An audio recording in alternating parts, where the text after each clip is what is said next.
Another leap forward towards cleaner and more fuel-efficient aviation.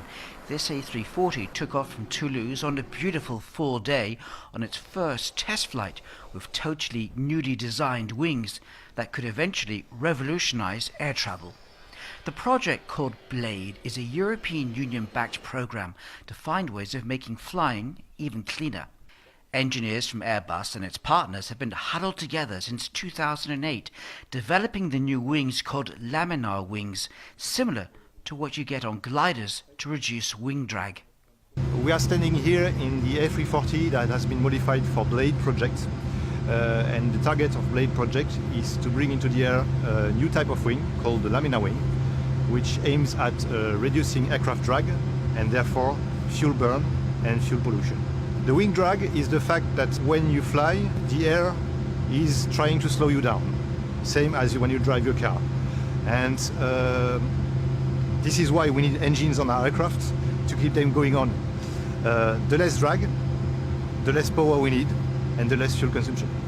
This animation gives you an idea of what happens when the air flows over the wing.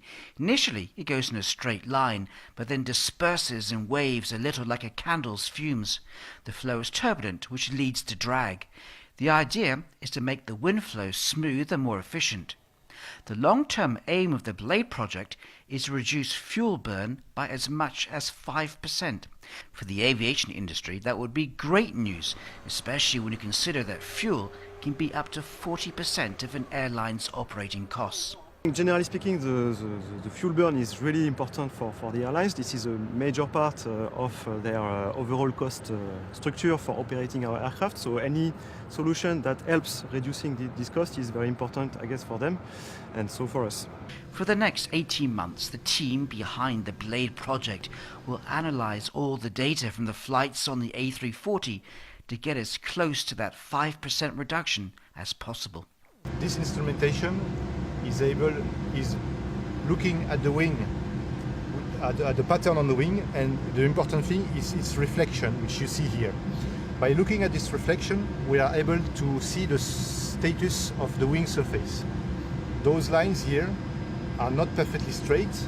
It means that the reflection has some imperfections, and we have partners which are able to use that data to post-compute what was the initial deformation.